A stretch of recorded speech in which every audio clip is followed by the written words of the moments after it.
Hello, everyone, and welcome back to the Star Wars Stuff Podcast. My name is David, and I think I'll shortly be joined by none other than James Herrera. Um, Big news drop today, and before we get to that,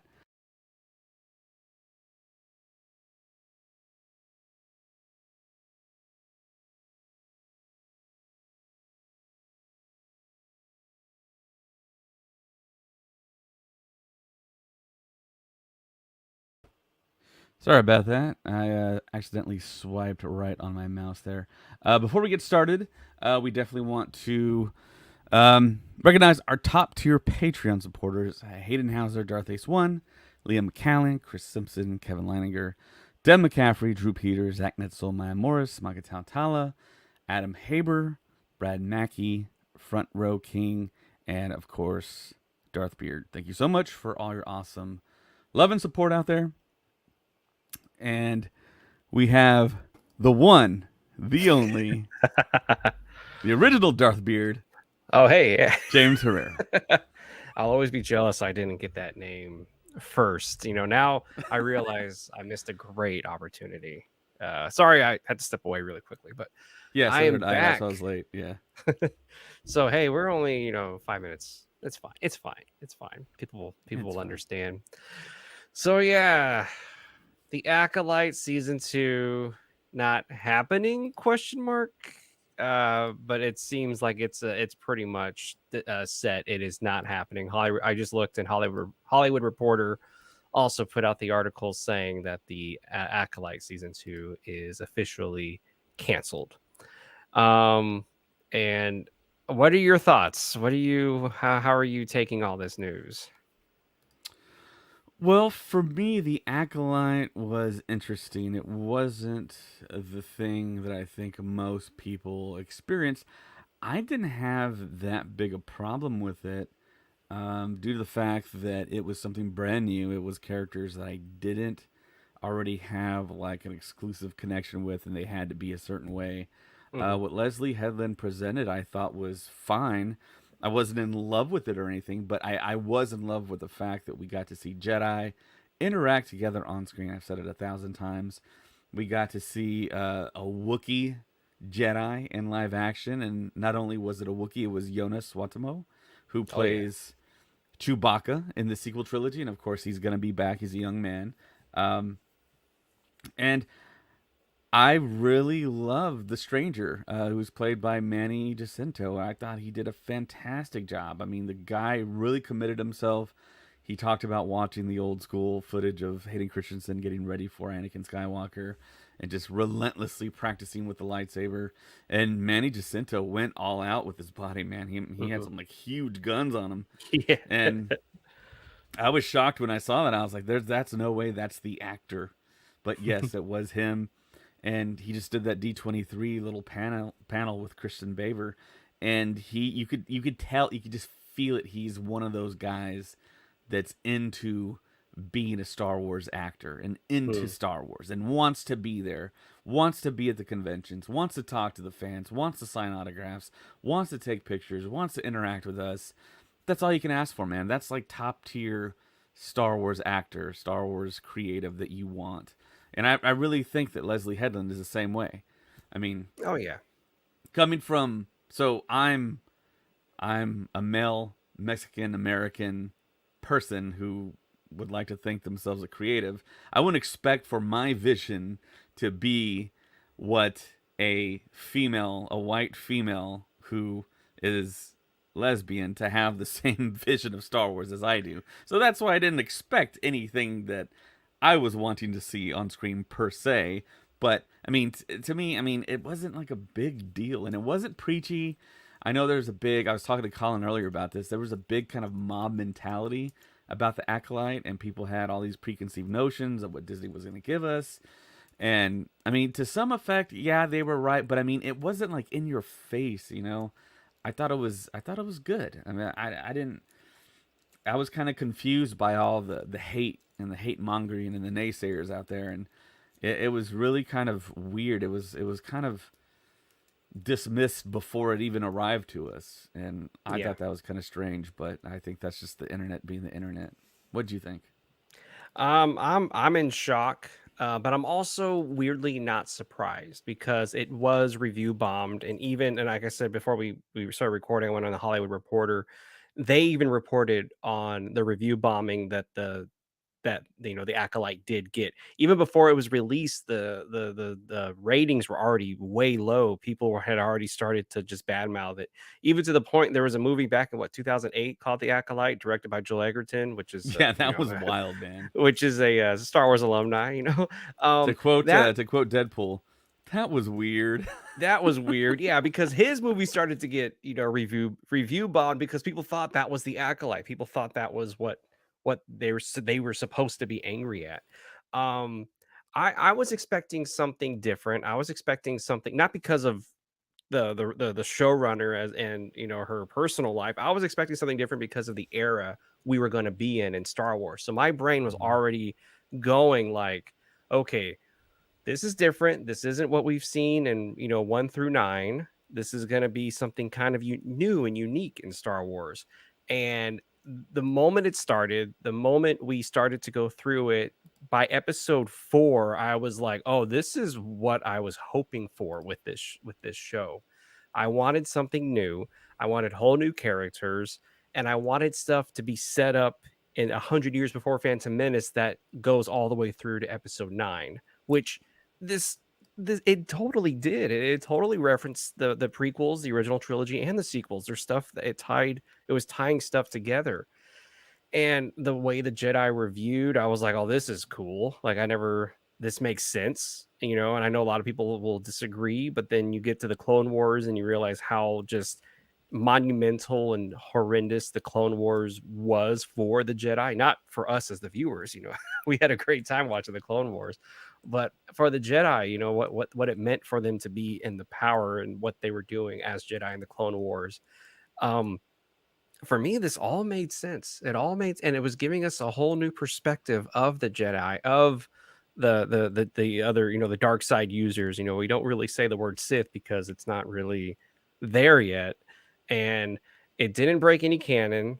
It, the what was it, Kiadi Mundi, that whole debacle was insane that people just latched onto that. Like they don't even know Star Wars. And I'm like, did you see Empire Strikes Back to Return of the Jedi? And George Lucas was like, from a certain point of view. And then he was like, that just cleared all the other problems away. I am sad that it didn't get a second season because it looked like it was gearing up for something pretty big, and it felt like a really good introduction to a huge story. And plus, we all know the ending, like we all know what's going to happen. But to see the beginning stages of how this dark side user and his apprentice now, and how does Palpatine tie into their story, like we were supposed to get that. We were supposed to start to connect that, and it the viewership was down. I know it was reported it was highly watched, but the viewership was down, and the Nielsen ratings were very low. So Disney did what they had to do. It's a money thing. It's a numbers thing. They pulled the plug, and unfortunately, I think we're about to see something sad for Star Wars Disney Plus. Um, and I don't think anyone's really talking about that right now. But I think we're seeing the end of Disney Plus Star Wars original content for a good while. We're gonna get Andor. We're gonna get Skeleton Crew. We're gonna get Ahsoka, but I don't think anything new is going to be announced for a very long time. I think Disney Lucasfilm is going to start focusing on movies again. That is my prediction because, Well, yeah, Bob Iger already kind of said that their focus yeah, is going to be on film, but it feels like to me, if like you're bringing up the Disney Plus TV shows, if that's going to continue, Skeleton Crew's really going to have to hit yeah, coming up in Skeleton Crew December. has to be very, very good. And It by has to all be like a accounts, smash the hit. trailer looked amazing. I know I wasn't able to podcast about it when the trailer dropped, but watching that trailer made me feel like a kid, and it made me mad that kids today get to watch that. You know what I mean? That's just a perfect show for you and I when we were growing up in the 90s to be like, "Oh my goodness, Return of the Jedi is over. Let's have our own adventure." And that's what this is. This is an adventure after Return of the Jedi. These are these kids who studied and saw the rise of they're young, obviously, but they heard the stories of the Empire and the rebellion, and they want to go on their own adventure. That's so much fun. That's so great. And I've already seen posts of people like, "Don't y'all dare just like destroy these kids' internet. Like, don't even start. Don't even." Kids are adults. By now they're adults. This thing Well, was I shot know. like 5 Okay, years ago. yeah, they shot that thing like, but you know what I mean. Like, don't do what y'all did to Jake Lloyd. That poor guy. I mean, mind you, he has issues that are unrelated to the what happened to him, but they bullied that poor guy relentlessly, and he was only 9. He was only 8 or 9 years old, and yeah, I've Yeah. already seen people saying, please don't do that to these kids. They're acting in this thing and they're trying to, seems like a fun story. But yeah, you're right. Skeleton Crew has to land because as of now, I think if the numbers are not Mandalorian numbers, I think Disney's going to say, okay, that's it. Finish the story in the Mandalorian and Grogu story, and we'll go from there. Second most expensive TV show of all time after The Rings of Power on Amazon. What, Skeleton Yes. Crew? Whoa, I did not know that. Yes. Wow. And you can Yep. tell by the trailer, just by that little teaser we got, you can see the budget on that screen. And it's kind of weird that it is the second most expensive TV show of all time, and it's characters we don't know. Don't It's know. not a safe bet. I mean, I would understand Mandalorian Grogu, yeah, Mm-hmm. or Mandalorian season 4, yeah, but just, I mean, John Watts is a proven commodity directing the Homecoming trilogy with Spider-Man, Yes. but other than that, I mean, you have all these new actors, which are little kids, and you have this concept that shows Star Wars in suburbia, and you Oh, people are have people are so mad at that, by the way. yeah, that's very strange to me. I'm glad you brought that up. But yeah, Jude Law is like the only name, Yeah. and it's like what? That man, this is like a big Um, big leap of faith. unless there's stuff they're not telling us. Unless there are things. Of course, it's Star Wars. They're gonna hide stuff from us. But don't be surprised if Luke Skywalker shows up. You know what I mean? Don't be surprised if You know Han what? That's probably Solo. it, James. You cracked the code right there. You know, Han I mean, Solo. Han Just Solo, like what we Princess thought with Book of Leia. Boba Fett. Yeah. What's up? Just like what we Oh, thought with Book David of Boba froze. Fett, like the big three were going to Yes. show up and the Falcon and swoop in. Probably what's going to happen. Yeah. Yeah, and I think And if it Star doesn't, oh Wars. my gosh. Yeah, if it doesn't, then you know who's gonna be really mad. If it's I'm not just gonna say like any Pizza the names, Hut, oh my gosh. but I will say it Or feels my like. bad, Salad the Hut, not Pizza the Hut. Spaceballs. Yeah, I was gonna say we already got a Pizza the Hut. Oh gosh. It's a good reference, but I think they know this is what the fans like. I think they know Favreau knows. Hey, Luke Skywalker episode in Book of Boba Fett was the highest watched episode of that series of Book of Boba Fett. Luke Skywalker at the end of season 2 of Mando was huge, and it's like they know what the fans want. You know what I mean? They're gonna try to blend in those legacy characters into Star Wars, and I Yeah. think that's what some of these people were mad about with the Acolyte. There's no legacy characters, and it just turned them off completely from the show. And it's like, there was a while where I remember hearing people saying, we want something new. We want something brand new with Star Wars. And then they're like, okay, well, here's this. And then everybody was like, no, not that. And it's like, well, what do you want? I don't understand. It's So I think when they say that, when you hear that in general, they want something new but something old familiar. simultaneously. Yeah. It's that like age old adage of you got to do something different, but it's got to be the same. So how do you fix that with the Acolyte? I mean, the Acolyte. I mean, you build it as like this hardcore view from the Sith. I mean, look at the logo, the original logo.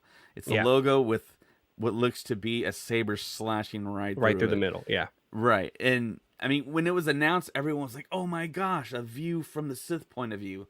We really didn't get that with the show. It was more so like the muddled kind of twins back and forth. One was Hmm. good, one was dark side, and then they flip flopped. And I guess spoilers for Acolyte, but yeah, I think the thing that we all kind of wanted to see was more Jedi stuff, more concentration on that. Hmm. Um, and when I think people, I mean, they brought us something new, but I think people still want the genre, the language, the vocabulary of Star Wars to be more present than in the background, kind of like it was in the Acolyte. Hmm. And that's what I feel like people will really want to see. I mean, let's spend time on Coruscant. Let's spend time, if it's a High Republic, great. Like, concentrate on that stuff. And I mean, of course, yeah, you're gonna. I mean, us fools with the bingo card, we thought we're gonna see Jarl Poof and Opal Rancisis, and everyone was waiting for them. Yeah. We were waiting for Yoda to show up and walk. Like, Yeah. yes, of course, Yoda has to show up. He didn't until like the last frame of the show. It's it's wild that looking back, it seems like for you and I, no brainer to do a Jedi Slam dunks. Council. Yeah, slam dunks. Sorry, that's David's great saying. But to see a Jedi Council scene within the Acolyte would have been huge. That would have been something really, really, really cool to hear the name, because from what it looks like and what they were going to go with, um, the strangers like origins and everything probably in my head was going to lead to the Knights of Ren. So he was going to like branch off to create the Knights of Ren, while Plagueis was going to rebrand the Sith and create the Sith again and train Palpatine. I think okay. What I'm trying to get to is it feels like they may have taken too long with the first season to say, okay, and the second season's gonna have this, and it's like we us Star Wars fans, we love all the new stuff, but we also do from time to time enjoy the old stuff. So it felt really weird that it was teased but not shown to us about the Jedi Council. Because yeah, like David said, we want to see the Jedi Council at this era. We want to see how everyone's reacting to this problem. I don't know. I'm just talking in circles, but it it just felt like there was Yeah, there was an opportunity, and as great as the show was, there was a few things that were missed. There were great opportunities that they just said season two has got to cover that, and it was like, oh my goodness, like it was right there. It was right there. Her walk at the very end, her walking in to the Jedi Council instead of just Yoda, her just walking in and you just see like the Jedi Council and it's like different. It's like the same as we saw in the prequels, but it's just slightly different.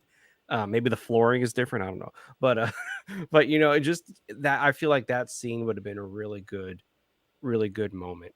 And oh man, it's really weird because they know what will work. Star Wars does, and sometimes they just don't do it. yeah. But They're in the they're. end, I mean, it's like they're lost. They're lost in the woods, and the woods is like right there. I mean, just it's yeah, all it's right right there. there, man. There's just so many slam dunks they could do. I mean, But people want to see certain things, and it's like they have access to them. And I couldn't believe Leslie Headland in that interview when someone asked, "And what about Yoda? Yoda's showing up, right?" And then she turned to Manla Stenberg and said, "Can you believe if they let us use Yoda? Let you use Yoda? you have This Yoda. is the show where you use Yoda. This It's is like the moment you put him use in every Yoda. episode, man. I mean, we want to see him. He's so beloved."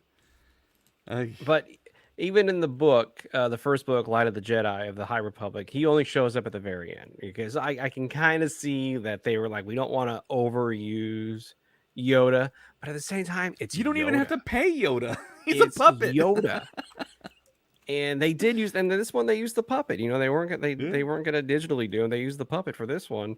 Um, but like I said, I still enjoyed the show. I still enjoyed, but I could see the grievances from some fans of why they were a little disappointed with it. But what I don't agree with is the whole it was a terrible show.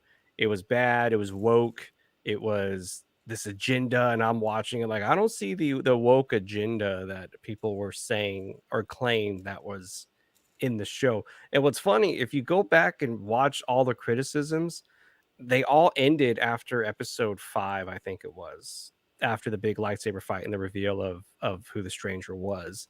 A lot of the arguments and a lot of the woke stuff reviews kind of stopped right there, and then they just started attacking. Well, it's not good. It's just the story's not good now, and it was like, so which is it? What are y'all complaining about Right. now? Right.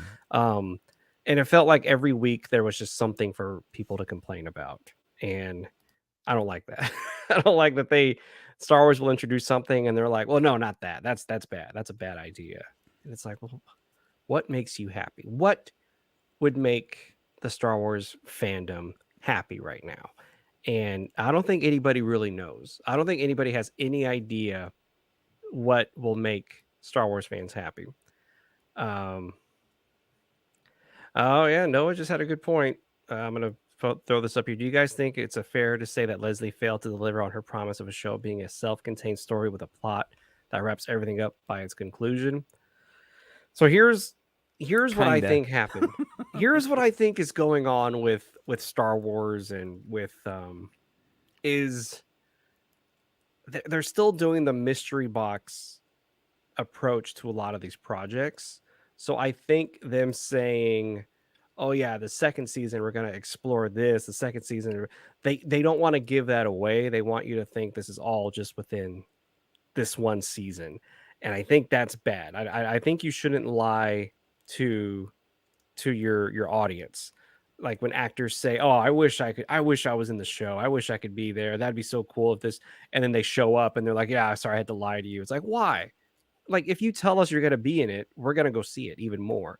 If she tells us right away, we're going to explore this in the first season, and the second season we're going to go deeper into a well-known, you know, dark side user that we've never seen before, I guarantee you people would have been pumped, people would have been excited, they would have seen where this is going and what it's going to lead to, but I feel like they're just scared to give too much away that we're not going to be excited for it. And it's like we're going to be excited for it. Like, you know what I mean? Like Yeah. why do they think they have to hide that stuff from us? It doesn't make any sense to me. They just want to do that classic like movie trope where it's I like, oh, surprise! no. It's Tell tell let's tell make us. you Tell us. wonder: is it this guy? Is it Soul? Is it I don't know, Carrie Ann Moss? I, I mean, we all I kind of figured it was Manny Jacinto when he kind of held his own against Amanda Stenberg and threw up yeah. against that wall, and I was like, ugh. And then you look at the height differential; it's like same height as the guy with the mask. Mhm. And you just look at the marketing, but I don't know. it's Um, it's just it's just weird when it comes to marketing in Star Wars yeah, because you go to Revenge of the Sith. Mind you, we know the story of Revenge of the Sith, but like they were giving everything away. Like if you watch that first trailer, which I consider like one of the best trailers, I is the actually Revenge just of the Sith listened to trailer. Qui Gon's Noble End in the car the other day. And in case y'all don't know, yeah, that was the infamous title of the song on the Phantom Menace soundtrack. Before the movie even came out, the title of the song was Qui Gon's Noble End. So people were already knowing that Liam Neeson wasn't going to make it to the second movie. But Spoilers anyways, for episode one. spoilers for episode 1. Sorry, we should have let everybody know.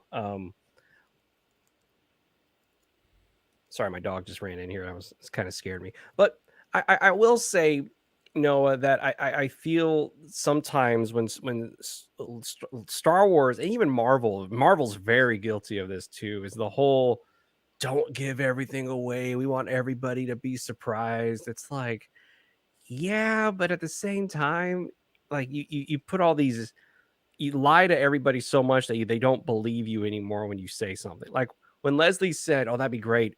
Wouldn't it be great if we got Yoda?" Everybody was like, "Yoda's got to be in it. Like, there's no way Yoda is not in this." We all knew it that Yoda was going to be in it. Why not just say? Why not just tell people, "Oh, Yoda might make an appearance. Yoda probably will make an appearance," or just say, "We were able to get Yoda. We were able to get him in, and he's going to play a bigger part in the next chapter." Because right now we're just telling this chapter to introduce our villain, introduce the conflict, and then when we get to the second season, I feel like that's much better for the fans to know like this is all leading somewhere. And I feel like them hiding it is what really hurts. And because people are just like, well, this is and yeah, I agree with Noah. It was like, yeah, it was. They said it's a self-contained show. Like she said, this is everything's in this first season. I poured everything into this first season. Clearly, there was more story. The way it ended, we were all like, yeah, there's a second season. There's more to the story. Why did she tell us this is it? You know what I mean? That made that was, I think that was not a smart thing on the marketing of Disney to do that, or Lucasfilm to do that. When we all saw this picture of the first Acolyte logo with the lightsaber slash, Mhm. what did we all think of? The Sith, the villains, like the Sith are Who they're. specifically? I mean, Plagueis Right, was like the first one because it's that time, because in a couple of years he's going to start to train Palpatine. More than a couple of years. right. So my point is, Darth Plagueis should have been in most of these episodes. Really, Yeah, I mean, it should have. Even if there it was a non-speaking role, having him there, just like overlooking the stranger or just kind of observing. I mean, that's gonna get people hyped and people thinking about, okay, well, so what's going on? I mean, just kind of stuff like that, really. But I mean, if you see Plagueis enough, you're gonna want to see him in action, and yeah, true. hopefully Lucasfilm has the foresight to do a Darth Plagueis centric something or other, because everyone is like, I mean, at this point, David, the best we're gonna get is probably a comic book. Like, no joke, a ooh. comic book or a book that's canon, because of just the hatred that this show got. I don't like I said. I think we've seen and plus Bob Iger said it, but I think we've officially seen the end of Disney Plus Star Wars for another 5 years. Nothing new is going to be announced. No, I don't I necessarily agree with that. I think we're gonna I get maybe one show per year or per 2 years. I don't think they're totally gonna kill it I because they think still need Disney Plus to be successful. So yeah, but if they do what what Bob Iger has said, that they're gonna concentrate on quality over quantity, then I could see like a Skeleton Crew being the second most expensive show of all time, because if you concentrate all your resources on one show and make it mhm, good, which they kind of have because they spent like an extra like year and a half or 2 years on the show, kind of mhm. perfecting it and making it look as good as it could possibly be. And now these kid actors are like probably teenagers now, but I mean, I have always been a believer quality over quantity every single time, 100% of the time. We got to get quality, not quantity. Just don't ship something out. I mean, we gotta Well, we gotta really think about what we're doing, guys, and make sure that it works. Make sure the scripts are good. Make sure that we cast it correctly. Make sure the special effects don't look so fake that it's like, man, everyone looks at it and it's like, oh, that was a rush job. I mean, let's mhm. really go back to basics here and quality over quantity. And we've talked about the whole thing. It's like there's so many slam dunks. There's so many people out there that want specific things. Give that to us first, so nobody has anything to criticize about Star Wars. And it's like the Old Republic, Darth Revan, Darth Bane, a Vader series. I mean, Vader. That is the only thing they can announce next year that's new, that I think the fans will get behind. That's my prediction. Hayden Christensen, he has so much goodwill, man. He's coming to SpaceCon. He will be Yeah, here in San Antonio in October. He's getting an entire building just for his autographs yeah. and photo ops. I think him, Ewan, and Rosario are going to be in the same building together, doing their team up photo ops and their standalone photo ops and That's signings. incredible. But I will say, I think that a Vader series is the only thing Disney can announce next year, because I'm telling you, after because we already know Ahsoka season 2 and Andor, of course Andor season 2, but we already know Ahsoka season 2 is going to happen. I think after Ahsoka season 2, we're gonna go like another couple of years before there's another Disney Plus show. I just feel it, because I think the hurt of Book of Boba Fett, Obi-Wan Kenobi, and the Acolyte, and even season 3 of Mando, which was good, but obviously you could tell it wasn't as great as the first two seasons. I think they are starting to get scared, and that's why they just canceled that. They didn't even try to give Acolyte season 2 a second chance. You know, and they were like, all right, numbers are down. We got to no. Just let's just focus everything on the Acolyte. I mean, on the Skeleton Crew. Focus everything on Ahsoka season 2, and then we're just gonna have to wait. And I think 2025, of course, we're getting Ahsoka season 2, hopefully, and Andor season 2. Um, I don't think we're getting anything but the movies in 2026. I don't think we're getting anything but the movie in 2027. So maybe in Two movies 2028, in 2026. yeah, the two movies in 2026 and the one movie in 2027. And then Dave's climactic finale Yeah. for And then the Mandoverse is going to happen, apparently. I think 2028 you might see a Disney Plus Star Wars show. I'm probably wrong, but just by how this is all going, I think this might be the end of Disney Star Wars Disney Plus for just a few years. They're going to take a break, focus everything on Mandalorian and Grogu and Ahsoka season 2 because Ahsoka season 2 was great. That was really good. Filoni has a lot of goodwill toward him. The fans love him. So, and then if Skeleton Crew is great, that's going to get renewed for a second season. So I don't know. It's just a weird time, and it's just unfortunate because, like I said, I enjoyed the But Acolyte. how are they going to renew Skeleton Crew for a second season? Are they going to de-age the kids?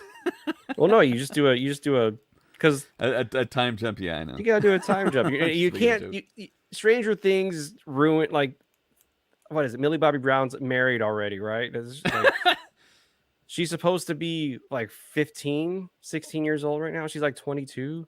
You know what I mean? So like, I think if the kids are a couple of years older, it's gonna be fine for Skeleton Crew. I think the best thing they could do is animate beloved legends as books like Plagueis, the OG Thrawn trilogy, and Death Troopers in the style Where of Light Night. That'd be special. They'd be yeah. There's a lot of great literature out there from Star Wars legends and even the canon stuff is pretty good. That it's like again, taking the word from David, that's a slam dunk right there if you do it, and then you can animate legacy characters. You can bring back Luke Skywalker. You can bring back Princess Leia. You can bring back Han Solo, Lando Calrissian, and you just get amazing voice actors to voice them. And that for me is a slam dunk. A post Return of the Jedi animated series. That is just I don't Yeah, I brought that. understand. I brought up your idea, Oh, thank you. and To who? The Russo on the brothers? podcast, Okay, go to make sure. the Russo brothers. I'm barely speaking for the Russo brothers. Yeah, I think that's a terrific idea, James. Have an animated, the next big animated series, have the continuation of the big three, Han, Luke, and Leia, after Return of the Jedi, and I then you mean, get to go right up to the Force Awakens, and it's like, that's a great that's billion like dollar idea, James. that's like I three or mean, four seasons of awesomeness right there. You could see the temptation of Ben Solo. You could see the downfall of Luke Skywalker and how he goes off into exile. You could see the tension between Han Solo and Leia when they can't keep their marriage together and is they there have a voice actor in Star Wars that could reprise his role as a voice actor? I don't know. Let me see. Could it be Luke Skywalker? I don't know. yeah, exactly. I like come on, Disney, I Lucasfilm, think like you could this. actually get Adam Driver back as well if you really wanted You're to. never gonna get Adam Driver back. He can just record in his home office and then send it in like Pedro and be like, "Okay, cut my check. All right, here, take it. Give me my check, and Here's I'll a go million home. dollars, Or I'm Adam. already Go." home, so it doesn't even matter. Yeah, we just But we just we just wired $1 million to your account. Buy another house. yeah, all I know is like I've been saying this for a while, and I think that's the best thing that Disney could do right now. But they're never gonna do it for some odd reason. They're I don't know what it is. There's things that they could do that they don't want to do, and it's because they're scared. Because I honestly believe it's not Lucasfilm. I honestly believe it's might be a Disney thing that's like holding them back. Coming And from a company that just released the biggest all-time R-rated movie in the history of the planet, yeah, I'm not quite sure, man. Deadpool and Wolverine was very, very non-Disney, and but here's the thing. How long did it take for them to get to this point in the last 5 years? Okay, Inside Out 2 did do pretty good. You know well, what I mean? Like, think back to when they bought Fox. They immediately said we're still doing Deadpool and it's going to be R. Yeah. immediately, and they had Deadpool's image on the website like day one. It's like, oh my Mhm. gosh, this is so weird. But I don't think it's a Disney thing. I think it's more just the people that are set in their ways at Lucasfilm. I don't think it's really like a Bob Iger thing at all. Bob probably has like notes and stuff, and he probably has like a directive. But I want, man, I mean, this is gonna not sound too great, but the end all be all, it feels like at Lucasfilm, and the person that has the final say and is kind of like the emperor of Lucasfilm is Kathleen Kennedy. She's Mhm. the one that chose the Acolyte. She has a lot of wins to her name, but she also has a lot of losses to her name, and I think you really have to put the Acolyte as one of her losses in her Oh yeah. tenure. So, I mean, we liked it, but I mean, it But doesn't if you really look matter at about two dudes yeah. from Texas, you know? Yeah, if you I look at mean, the numbers, it failed. If you look at the right. numbers, it's a failure on her part. Not her part. It's just under her watch that did not do well. Same way Howard the Duck did not do well for George Lucas, you know. So you Right. got to just I have a feeling there's things I think Disney is really big. Disney has a lot of money, but Disney is also very, very crazy with how they spend their money, where their money goes. Because I think they pour money into things that they shouldn't, and they pour things that they should be pouring money they don't. Deadpool Wolverine was going to be a sure bet for them no matter what. Like that movie was going to make $1 billion no matter what. I personally still think the first Deadpool was better than what this one was. Did I like seeing Hugh Jackman? I love seeing Hugh Jackman. But the story in the first movie for me was much better than what we got in the third movie. But again, that movie was going to make $1 billion no matter what. Rated Yeah, the R, yeah, that's a little risky. It's kind of crazy, but you have a ton of fans, you so have a ton of goodwill. let me ask you that. Have you heard of any pushback by anyone or any group out there about the R-rated Deadpool Wolverine at all? I've heard What nothing. what do you mean? Like Oh, you like know, the like fact that back in it's the rated R. '90s, like parents would like form Oh, focus I see. groups and No, yeah, that whole thing and nobody's complain and be like picketing, and I've seen none of that. yeah, no, And nobody's unless it's happening, the media is just like not talking about it. That's But I mean, we true. I have the haven't internet, and the internet will post things that the media yeah, by doesn't cover itself. per Just se. joking. No, no, you're right. No, you're I haven't seen anything about it, but I just feel like you gotta look past the Chapek era. You gotta look past the COVID era. You gotta look past. I know we were almost 5 years past all that, even 4 years past all that, but I still think Disney and a lot of the companies are still seeing the after effects of that big hit they all took money wise. So they are focusing on just the things they know they're probably going to make some money on. I mean, Yeah, I didn't see Elemental, but I heard that one was not bad. Inside no. Out 2 sequel, the first one was really successful. Of course, the second one's going to be very successful. And Deadpool Wolverine, they knew was going to just was.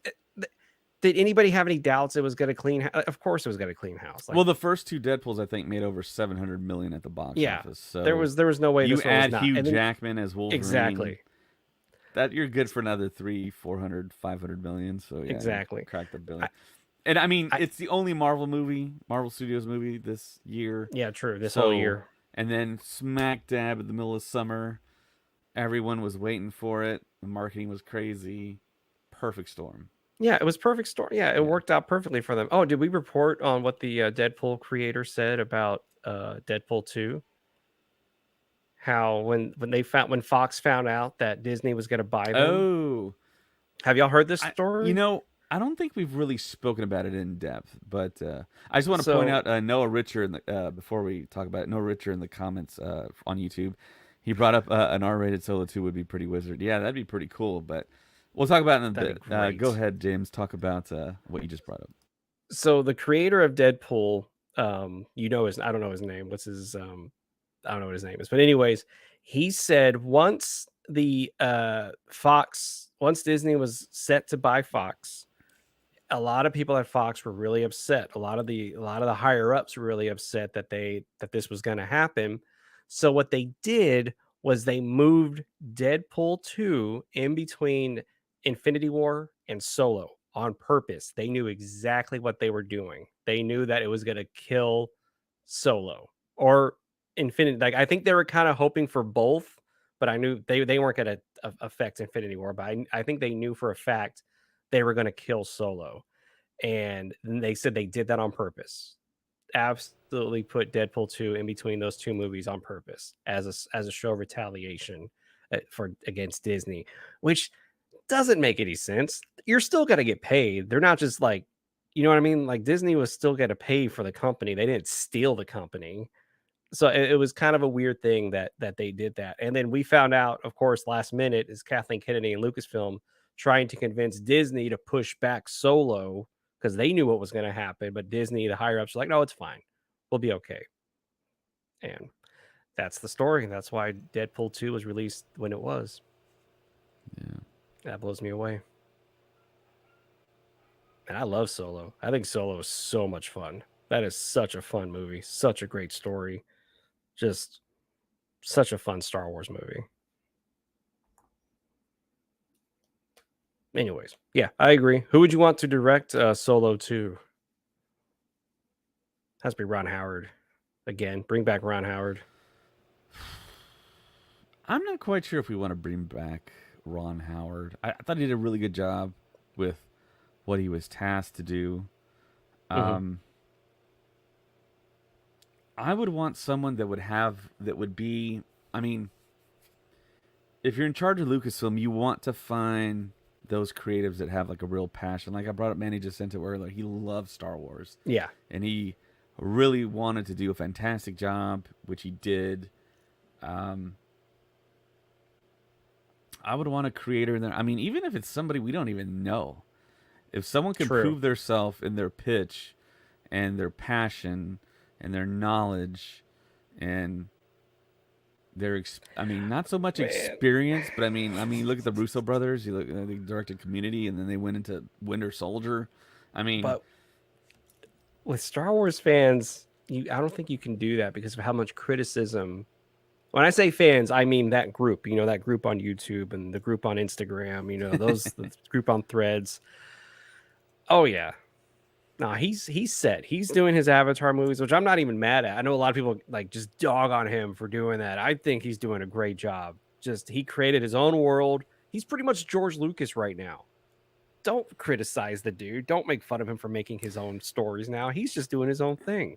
James Cameron is one of those guys that goes for like the big, like not really payday, but like the big thing. He's constantly almost like trying to prove himself, even though he really doesn't have to. Yeah, he doesn't have to. But I think like subconsciously he's trying to do that, but in the forefront of his mind, I think he's just trying to make the best thing possible. But I could totally see James Cameron at the end of the Avatar thing be like, "Hey, Doing well, Star Wars. I'm in the family. I've been Might doing all as this well. stuff for 20th Century Studios. We're under Disney. Let me, before I totally retire and go into obscurity or wherever he decides to go space, the New Zealand. Mariana Oh yeah, Trench he or has to go whatever. to space now. Yeah. So he might be like, let me do one. Leave him with one, kind of like the Aliens franchise. Jeez. Could you imagine Knock it out of the park and be like, done. a James Cameron Peace out. Star Just Wars pick up the movie? mic and just drop it, and it's like one of the greatest Star Wars films ever. I could I remember totally people- see that, man. That's I could a totally great see pull, that too. Richard. I know. I think Richard may have been joking, but I can see it, and I can totally see after David's pitch of James Cameron. And it was funny when Avatar 2 was coming out, everybody was like, "Oh my gosh, he's so cocky." James Cameron is so cocky. I was like, "Okay, you make a movie called Titanic and then not make a movie for almost 10 years and release a second movie and then have that one beat your other movie as the highest grossing film of all time. And then you try not to be cocky about, your own career. It's yeah. Shankman would be cool for Solo. He's done great with It's Always Sunny. WandaVision was a big hit. And I've seen that name, Matt Shankman. Yeah, Matt Shackman is doing Shackman, Fantastic Four. sorry. That's right. I was going to say his name is so familiar to me right now, and I can't. Yeah, he's doing Fantastic Four. Um, And I know he's doing his other one, hopefully, but Sean Levy would have been a great choice for a Solo 2 movie. I think he's a great director. He's a huge Star Wars fan too. So, not joking, James Cameron would make a billion Yeah, I didn't think he was dollar joking. Star Wars movie. Oh yeah, Yeah. I think yeah. Now that I think about it, that's crazy. But man, how many more movies? His third movie's coming out next year, in 2025, and then what? There's another one in 2027 and 2029, and then he's done at 2029. He's gonna be in his 70s by then, making this movie. So he better hurry up, 'cause that'd be pretty cool. But he's gonna be up there in age. He Whatever seems like he's happened to pretty Taika's healthy. movie? That is a great question. Oh yeah, because he's a vegan now. I have a great story about Cameron that I cannot say on here. Oh, jeez. But somebody I know was on one of his projects, and I can't say what happened. But anyways, So yeah, Noah, let me whatever happened explain to what Taika's happened with all movie? that. Yeah, let me explain what. So when they did that whole like investor day call thing, and here's a picture from it. Kathleen Kennedy talked about the Acolyte way back in 2019 or whatever. They were Mhm. just throwing out stuff. They were just throwing out like randomness. So Chapek a wanted lot of that stuff. wasn't like set in stone. It was just like in talks. Um, I think the directive was they told Star Wars, "Hey, look, we need a presentation. Come up with something. We got to satisfy the investors," and of course, we all saw it too. So that's what all that was. The Taika movie probably was never going to happen. The Kevin Feige film was just fluff. Um, Yeah. yeah, even though I'd really love to see a Kevin Feige produced Star Wars film, I'm pretty sure he would have like probably even like a story by credit as well. He's such a big Star Wars fan. I wouldn't be surprised, but of course, he's like spinning so many plates with like 20 other plates on the table. So yeah, that was a weird. I never thought they would do something like that. I mean, going back Remember to the Deadpool logo? It was Wolverine, like, it was an educated wish for all those movies. do you remember? Um, Do you remember that not Deadpool, the Star Wars logo for Taika's movie? It was all like the Schoolhouse Rock like logo. It was like off to the yeah, it was like Land side, of the and Lost. it was really weird. And I want to go back to the era. And okay, y'all know me. I love the Last Jedi, but that moment before the Last Jedi came out, the hype that was around it, and then they announced Ryan Johnson. We loved working with him so much. He's going to do his own trilogy, and like everybody was excited, everybody was pumped, everybody was looking forward to the movie came out, and the fans were split. I personally, like I said, I love it. I think it's one of the best Star Wars movies out there. But man, that must have scared Lucasfilm a lot when that reaction came out. They were like, oh, okay, maybe pump the brakes on this. But good news, Ryan Johnson has completed was it Dead Man? It's not Dead Man Walking. Get Up Dead Man, the third movie in the Knives Out trilogy. Production has was completed this past week, which means he's going to be in post production, which means the movie's going to release probably this Christmas, maybe in time for the Oscar push or Golden Globe push. Which means Ryan Johnson's calendar is going to be open as of 2026. So almost 9 years after the Last Jedi. So So let me what ask do you you this: do you think what do you more people want an Acolyte season two, or don't want a say Ryan this, man. Johnson trilogy? I mean, what is the percentages there? I mean, I think what a lot of people will want with the Ryan Johnson series is knowing that he will say this is episode 1, this is episode 2, this I have it all planned out, because he's not one of those writers who's just gonna, I mean, with the Knives Out trilogy, of course, he's making up new mysteries. There's not like a overarching journey with the characters. But I feel like with Ryan Johnson doing a Star Wars movie, he would plan it out pretty well. And I think people would be curious to see how that would progress. A story from his mind, original story, all new characters. So I think enough time has passed that I think people are a little more curious to see what he would do. But I think his might actually be for me personally, I'd want to see his trilogy and then a season 2 of Acolyte.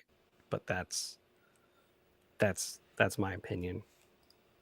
And Guillermo del Toro, he was one of my picks for episode 7. Whenever they were announcing episode 7, I said Guillermo del Toro would probably do an amazing job with Star Wars.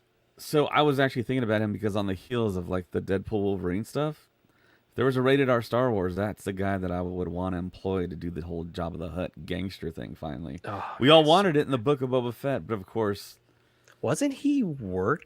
Didn't he talk to them? yeah, he was in talks to do Jabba for a hot And minute. I think But of and I course, think all of this was around right before the Last Jedi came out. I think a lot of yeah. these talks were between Force Awakens and Last Jedi, because a lot of people don't remember. A lot of people badmouth the Force Awakens now after all these years.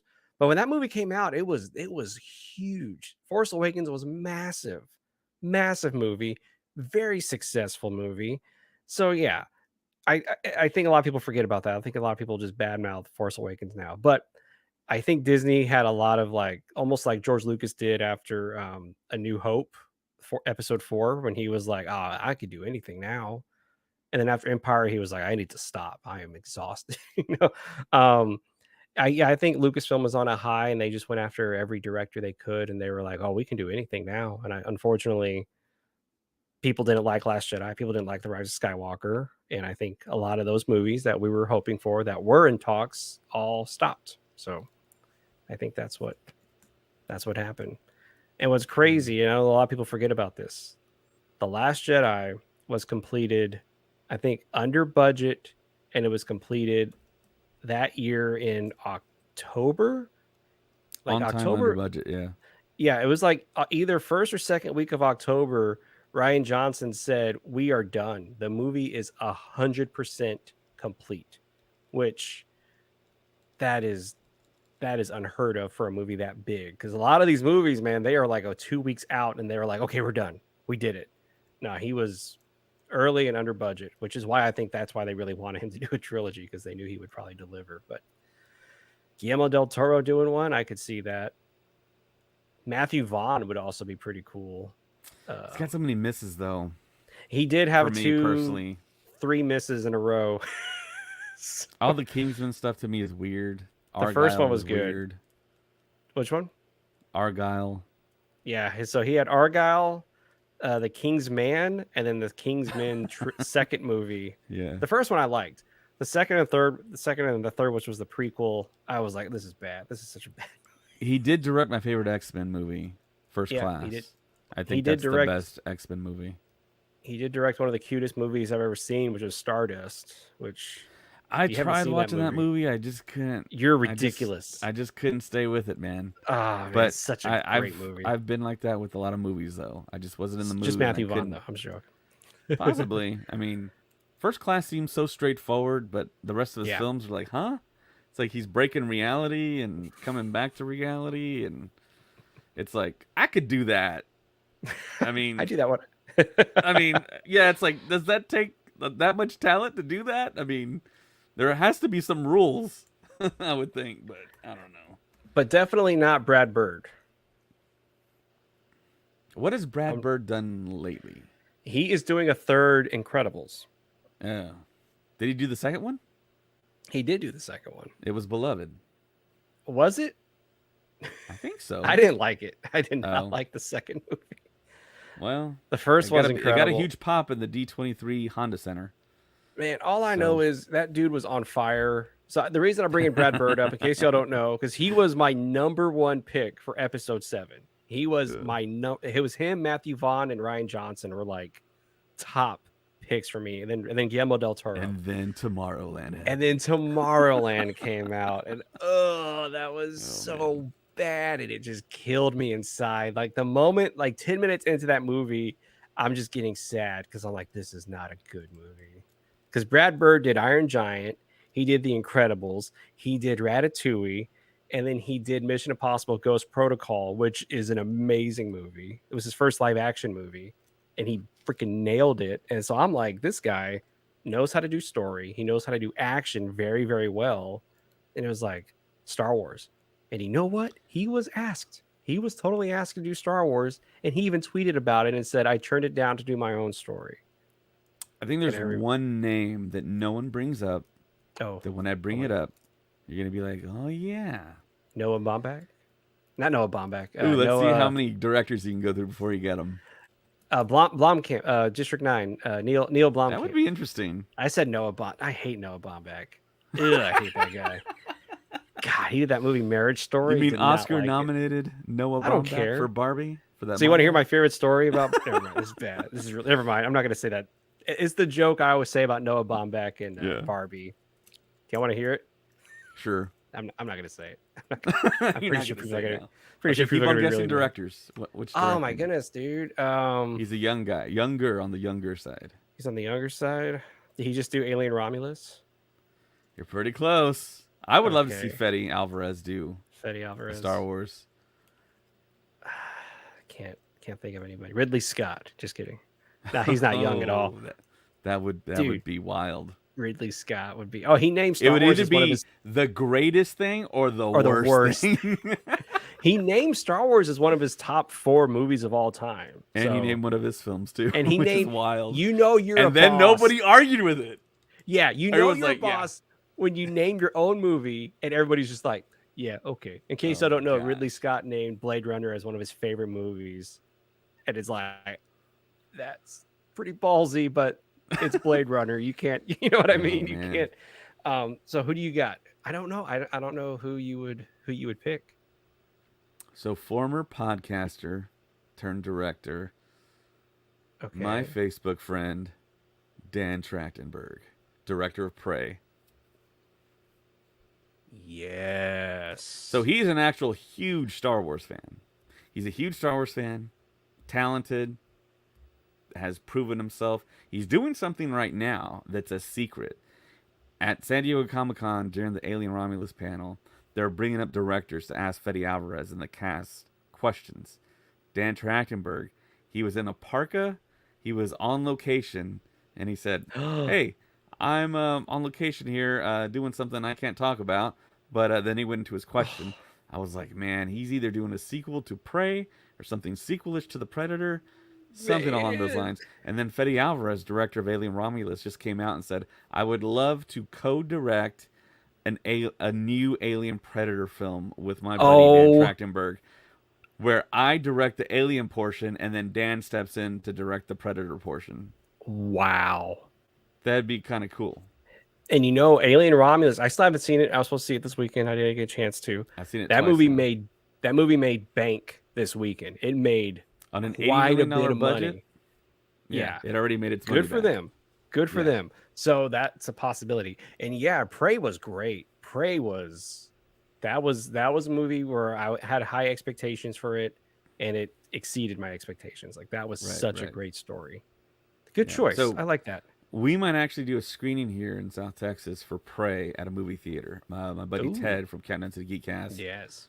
is thinking about maybe doing a screening of that at some point this year.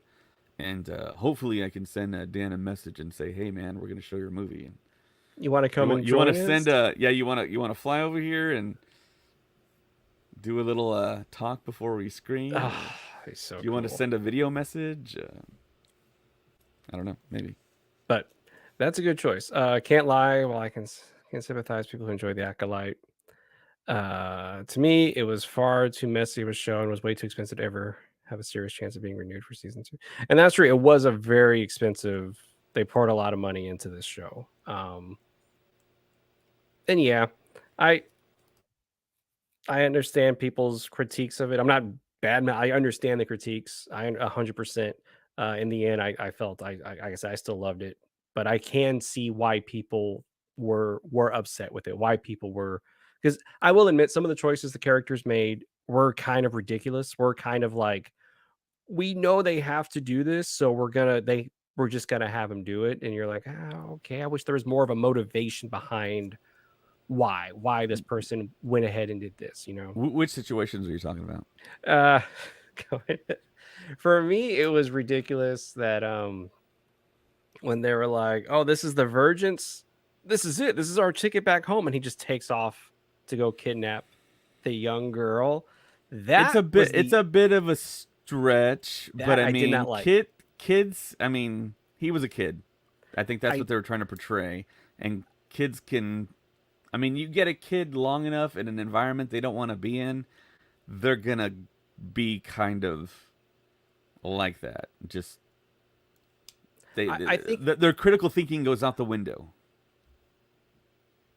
I think what I would have done differently is I would have had him get up in the middle of the night and sneak away and do it. For me, that would have felt much more. And Have a scene where then he's thinking about it, yes, and really then pondering. Soul wakes up and goes after him. Goes, "What are you doing?" He goes, "This is the virgins. Like, if we get her, we can take her back." And Soul's like, "What are you talking about?" Like that conversation for me would have made more sense if he had gone in and Soul jumped in later, and he's trying to get him out. They get caught, and then everything explodes the way it does in the show. That's the only change I would have made to the whole show was that mindset that he was like, "Oh, this is it. I'm gonna go get her," and he just takes off. That's the only thing I would have changed. But you would have Um, also added Yoda and the Jedi I mean, Council yeah, and obviously Darth that. Plague. You're like But the that's only thing I would change. the Fall of the 11th does point out, yeah, it is true for both Star Wars and Marvel. It feels like for some odd reason the Marvel TV shows are also lacking. Can't figure out why. I I think I personally, kind of know why. I think they did another thing where, I mean, if you know like the backstory with like Ike Perlmutter, he was in Mhm. control of Marvel Television.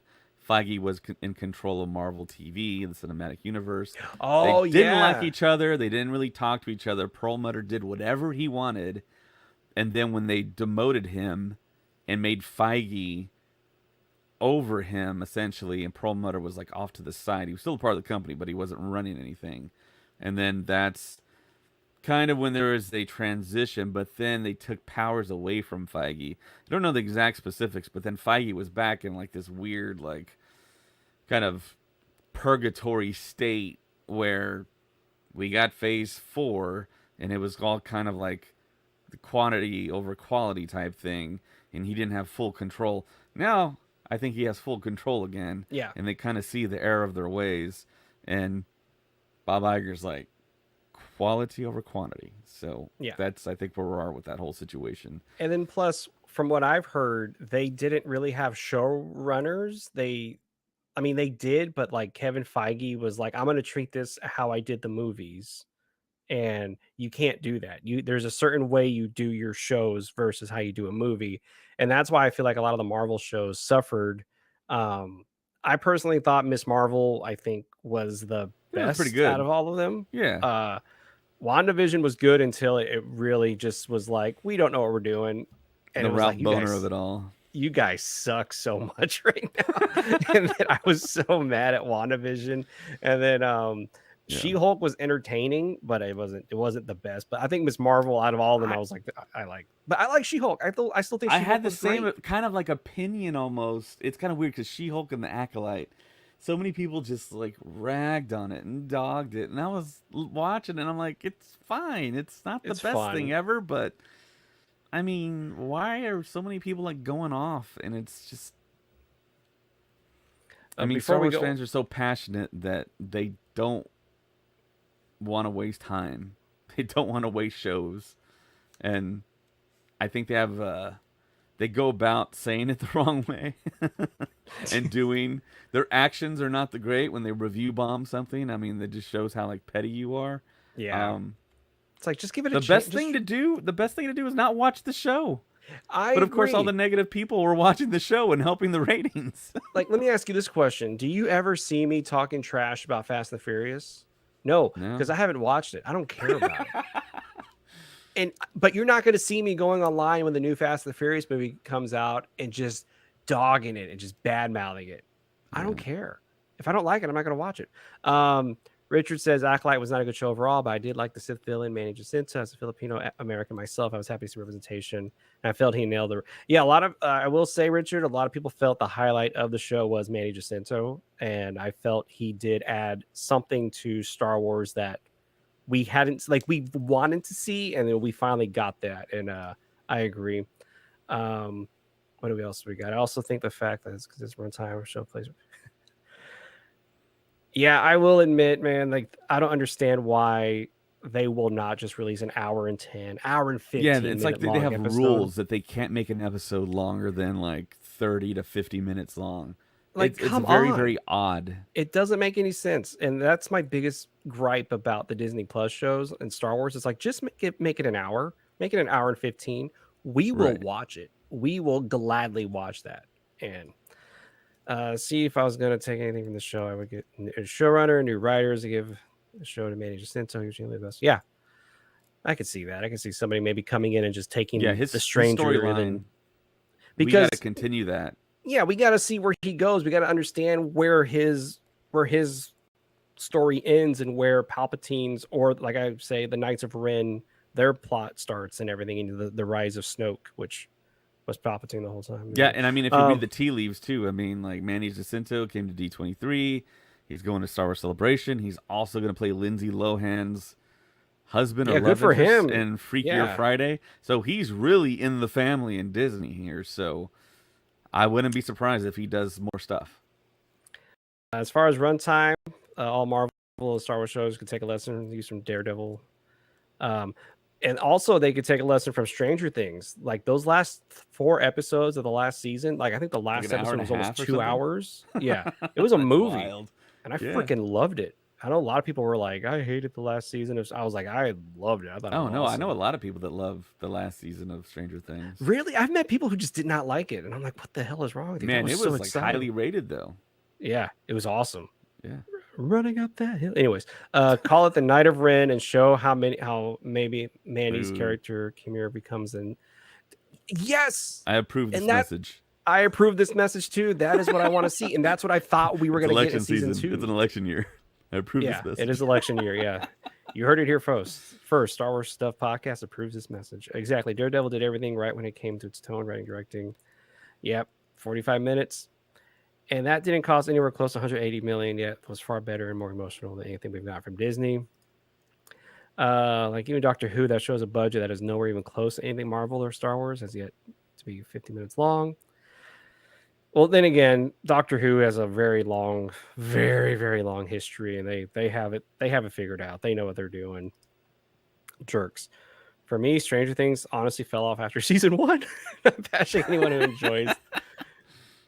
Yeah, for me, the first season's amazing. The second season was not great. Third season was decent, but They not should have great. never But killed that off fourth, Bob in second season. yeah, right. Sean Astin was so great. But man, that fourth season just I was like, yes, yes, yes, yes, more, please. But now they've waited so long that they're gonna be in their 30s trying to pretend like they're still in high school, and it doesn't make any sense anymore. Justice Geriatric for Stranger Bob. Things. What was that?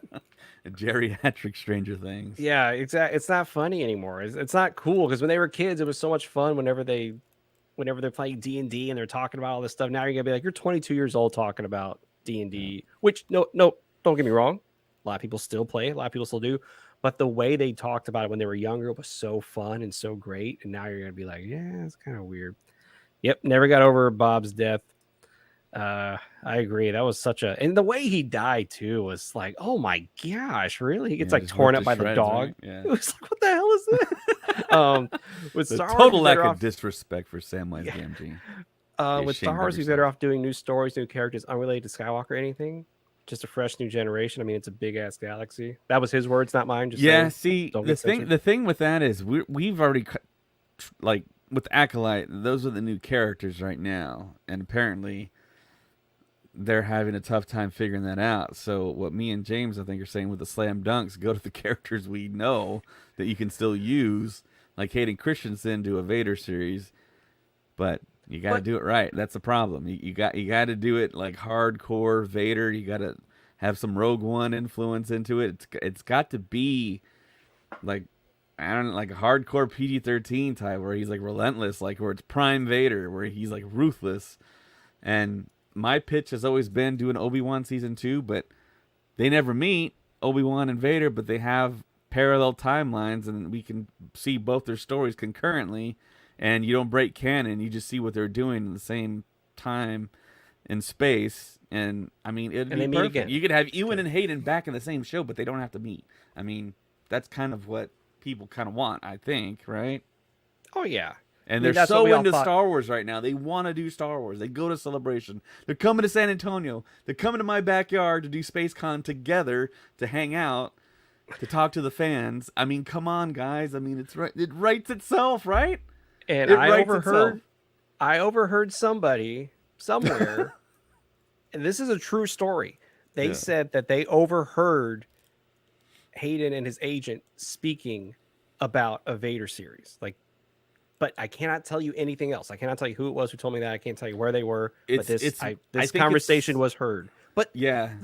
I think this is common knowledge because for the way Hayden is going to these events, I think he wants it. He really wants. But I will say this though before I go on, Richard.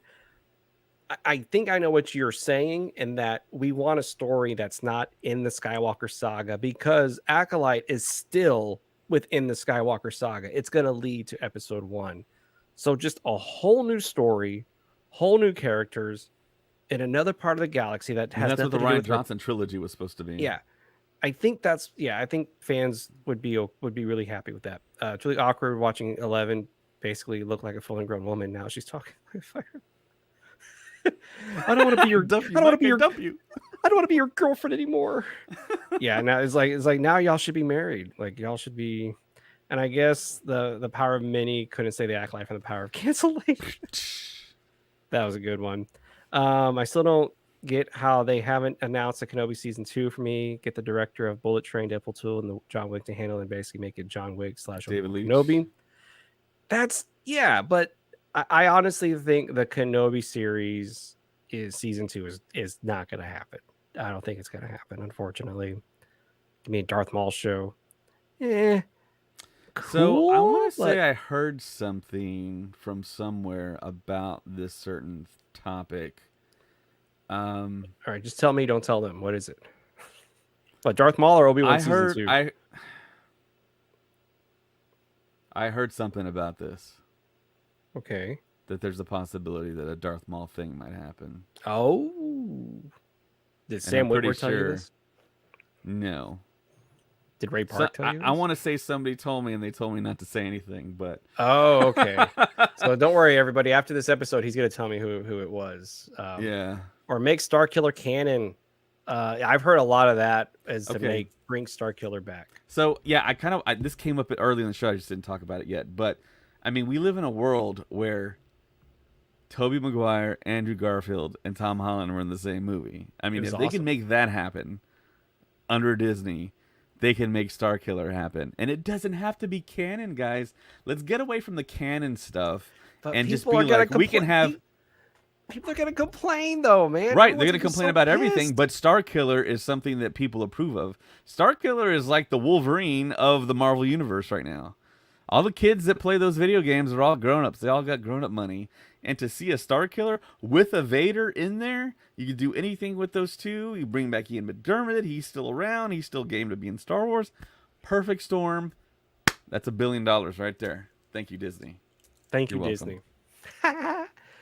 Disney keeps going back in time where you know how everything ends. They need to move forward. Well, yeah, that's what this whole Ray movie is, in which we didn't hear jack about the Ray movie at D23. Nothing. They didn't say anything about Yeah. that movie, which a lot of people are starting to wonder, is that one going to get canceled too? Like, I don't know, but Daisy Ridley's still, like, she's doing pretty great for her career right now. So, yeah, it'd be really if they don't.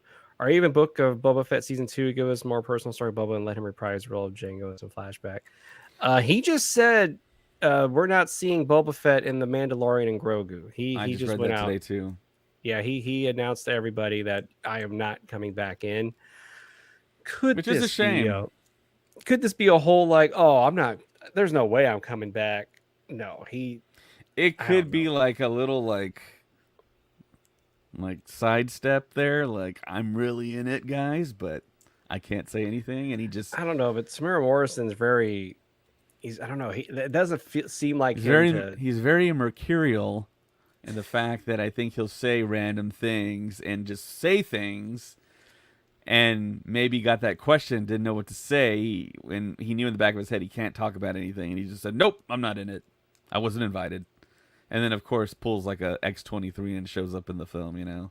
Yeah. Yeah, she was very. She was deafening. She was like, "I'm not in there. I wish they would call me. Yeah. It'd be so great to see it. I can't wait to see the movie." And it was like, "You suck. You were totally in it."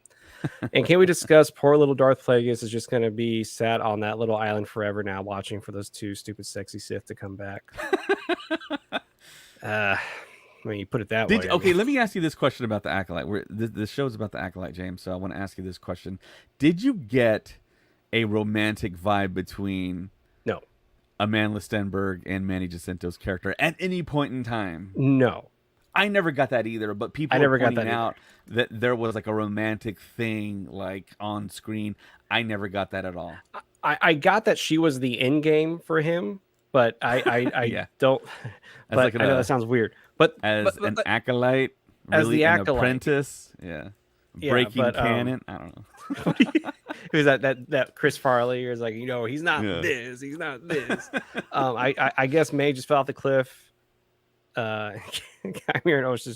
I think that's the story. I think we're just gonna go with that. If anything, guys, I think we're gonna get Acolyte season 2 in a novel. I honestly think that's what we're gonna get. We're gonna get the continuation. Um, oh yeah, those three movies Maybe they announced have had zero news, which is I'm not shocked by. Every movie announcement since episode 9 hasn't come to anything tangible. Kathleen just doesn't have a grasp on things. See, I don't think it's I think it's something with Disney was they first that whole thing in 2019 trying to get these movies out, and then her hiring a director and everybody hating her and everybody like taking something that this director said completely out of context and just putting a bad, you know, cloud over this movie already. I just it's such a weird. It's such, like I wouldn't even know how to start going forward with that with the public and trying to get people on board again. I don't know. I don't know. We'll just have to wait and see what they do. Even that movie from the Logan director, Jedi. Yeah, we don't have any news from James Mangold's movie yet. he's So tied to a if you, bunch of projects too. yeah, he just did the Bob Dylan one that's coming out here. Oh Bob wow, he did. Dylan. Wow. Yeah, yeah. And it'd be cool to see Boba Fett in the Mando movie, but Book of Boba Fett is one of the Star Wars show that we definitely don't need a second season to. Um, yeah, I mean, I would want to see a second season, but I just want to see Boba Fett unleashed. Like, I just want to see him just wrecking. Yeah. It doesn't surprise me that people think there's a romantic connection with Chimera. This is the fall of the 11th. I just saw Grace Randolph claim on her Alien Romulus review that two characters were. I haven't seen it, so please don't spoil Alien Romulus for me. Yeah, I mean, I think she's made outlandish claims before, so that's really not surprising. There was, yeah, I want to say I agree with Richard on this one. There were more sparks between OSHA and oh my god, what was her name? Jackie. Jackie. Yeah. Yeah, there was a few I moments approve where this message too. yeah, there was a few moments when they were talking to each other that I was just like, I was like, oh, She's like, "Are you gonna come back?" I'm like, yeah, I was like, and then she's like, "That line was weird." you just want me to come see you. She's like, no, and I was like, is there something going on? Yeah, they were kind of implying something there, and I was like, yeah, I "Okay, will that's I will say the her spoiler alert death was just such a shock. That was like whoa. That was I know it sounds kind of what's the word over the top, but that was like Game of Thrones shock for me because it was just violent and unexpected at just like that. I was like, oh dear God, she's gone. You know what I mean? yeah." There's She no she like got killed and ran off to the next set to do Deadpool to do Wolverine. Wolverine. Yeah, yeah, yeah. Somebody said Fall of Same 11th. I've force given set, yeah. I've given Kathleen just so many chances. First, the sequel trilogy flopped, and Indiana Jones was god awful, and even that Willow show was removed by Disney. She just doesn't seem to know what to do. I personally loved Dial of Destiny. Um, I know a lot of people, but I think that movie was a great send off for Indiana James Jones. Mangold. James Mangold, yeah. I based off of I don't know. I just did a marathon not too long ago, and I watched all five movies. And when I got to the fifth one, it was such a delight to watch. So that's me personally. That's what Hmm. I think. But here's the thing. This is why I don't think it's Kathleen Kennedy because look at all the hits she's had. She gets Star Wars, and it just felt like I don't want to badmouth it. I was going to say this one time, and somebody on the podcast got mad at me, but it just feels like the the overall company is like you're stuck. We're gonna just keep you here in this. don't do anything too risky, be safe, do this, do that, do and it's like they're not letting her do what she wants to do with Star Wars. And it's just really strange for me. And like she's been with Indiana Jones since the beginning. So she knows how to make an Indiana Jones movie. And for me, like I said, I personally thought it was great. She knows how to make other great movies. She was the producer on Jurassic Park. She was a producer on Back to the Future. She was producer on the Flintstones. I don't know. Go take that or leave I it. love the Flintstones. Gremlins. She was a producer on the Gremlins. I remember I was watching the Goonies and it was like Seabiscuit. she produced Seabiscuit. She produced the first three Bourne movies. Oh wow. Um, yeah, her and her husband were the producers of those. Um, and then I was The watching the diving bell and Goonies, the butterfly. and did they do that one too? Yeah. Nice. Kathleen Kennedy did. She was also the producer of some of Shyamalan's movies, even What the bad movies? ones. What's up? Which ones? I'm pretty sure she was on The Sixth Sense and Signs, and I think Lady in the Oh yeah, Water. those were. I love those. Those were awesome. No, I'm saying that. And then I think she stayed on for Avatar, The Last Airbender as well. Oh, she did. Oh I my think she gosh. was a producer on that one. Ugh. But Well, I mean, yeah, you can have a bad day in the office, right? I mean, exactly. But yeah, one like I said, bad. I mean, one horrible movie with like 20 like all-time core memory films. I mean, come on.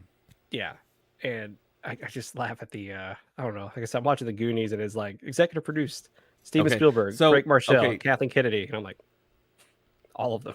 so okay, since we're on the topic of Kathleen Kennedy, and we've just kind of gone over her like producer filmography there. Let's do that for Star Wars. What big hits has she had for Star Wars? Like, I think universally loved, universally accepted, made Okay, so I money. was gonna say that's the financially sequel trilogy made bank. Financially, sequel trilogy made plenty of money. It made its budget and then more. Rise of Skywalker didn't make as much, but then you go back to Return of the Jedi. Return of the Jedi actually did not make as much as Empire or A New Hope. So that's yeah, the money and the rate and the actual ratings of the movie, the crowd ratings actually dropped for Return of the Jedi compared to A New Hope and Empire Strikes Back. So she kind of had the same thing happen with her 7, 8, and 9.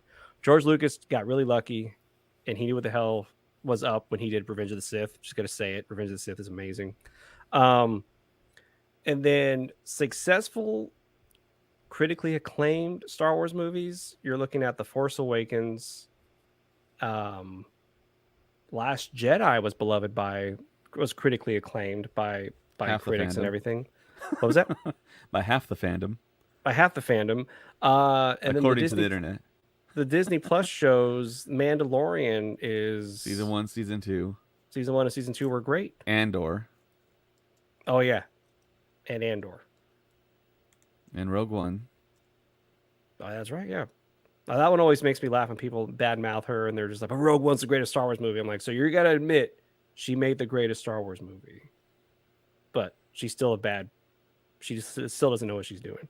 Okay, Like I so said, so let's see if it's only one hand. The Force Awakens, it is only one Mando hand. season Mando season 1, Mando season 2, Rogue One, Andor.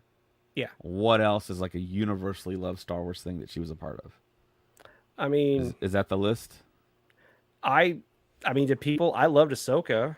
I know a lot of people liked Ahsoka, but that one was still a lot of people didn't really like that Yeah, either. but you never So, hear it in like reverence with like Andor and Mando season 1, but season a lot of 2, people and love that episode 5 of Ahsoka though. A lot of people go back and watch that fifth episode. yeah, That a lot yeah. of I think people. it's right on the cusp, James. I don't think it's quite there, but I think it's like right in the middle. Hold on, we got some. We got to catch up, guys. Sorry, we're having a great conversation here. Um, Thanks for the comments, guys. Also, you can absolutely tell they killed off Saul because the actor has to film Squid Game season 2. That's funny. Fair enough. I Which is think a he actually shame. filmed that before Acolyte. Yeah, they were filming Acolyte like back in like early 2020, 2021, I think, right around COVID. Because you look Yeah, behind the scenes stuff, they're all wearing face coverings still on set. Then again, and I we was got to wearing give face Lee Jung coverings. Jae his props. Yes. Tremendous It- actor. English is he doesn't speak English, he doesn't guys. speak English. He was given the script and he was told to pronounce sounds and made it resonate with all of us. He was He so did a good. phenomenal. It's wild, man, that an actor from overseas, and he's famous. He's really famous overseas, Yeah. and he came over and did what he did with. Yeah, I mean it's ridiculous. And I'm glad the fall of the 11th is okay with me liking Dial of Destiny. Thank you very much. I told somebody that one time and they got mad at me for saying I liked. I was like, what? I was like, come on, it's my opinion. Jackie's death was a good reveal of who the stranger was. Acolyte did some good things. That's why I don't hate it. Yeah, the lightsaber fight in that episode was amazing. I was Yeah, my eyes were open, like just wide open the whole time. Um, for me, it's more about the leaders of the sequel trilogies just fell apart with what they were wanting to do and how they didn't have a plan. I just feel like Star Wars needs a new captain for it. And I have my opinions for what happened with the sequel trilogy and how I feel like Disney really just wanted that movie out 2015, and I feel like Harrison Ford hurting his leg and then them instead of pushing the movie back, they just reworked it really, really quickly and reshot some scenes and tried to make it flow. And then you get this movie to the point where I think Ryan Johnson said he had the script to Force Awakens and then he was like, oh, well, y'all changed it. So I have to go back and rewrite the movie now because, and that's another thing. Marvel did the same thing. I don't know what it is, but they don't want writers talking to each other. Do not ask me why. Good example of this in game, the big twist was the quantum realm. The quantum realm, right? How Ant-Man was able to go back in time and everything. They are writing in game. And they are in the room writing in game, and they cannot figure out how to do time travel in the movie. They can't figure out how to make it work. Somebody somewhere was like, "Oh, you should go talk to the Ant-Man 2 writers. I think they're working on that right now." And they're like, "What?" And they talk to them, and then they were like, "Oh, this makes more sense." And you're like, "That was the plot of the movie. Why don't y'all just talk to each other? Please just talk to each other." yeah. Disney, for some odd reason, does not want their writers to be meeting with each other. Don't Well, ask me here's the why. thing.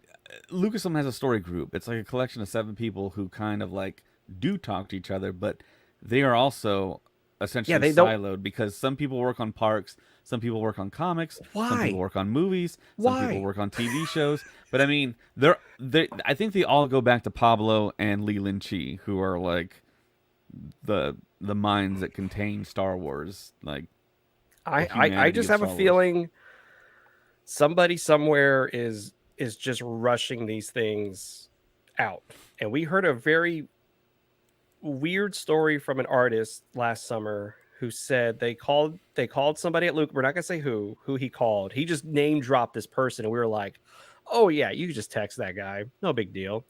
And he was asking for some artwork for episode 9, and this person said it's kind of chaotic here, man. I can't give you anything right now. And he was like, "What?" Because you want this picture done. He goes, "Yeah, we're gonna give it to you at the 11th hour. We cannot give it to you. We don't because we don't have anything right now because we're just." It felt like it's not like he said they were just trying to rush to hurry up and get this movie completed.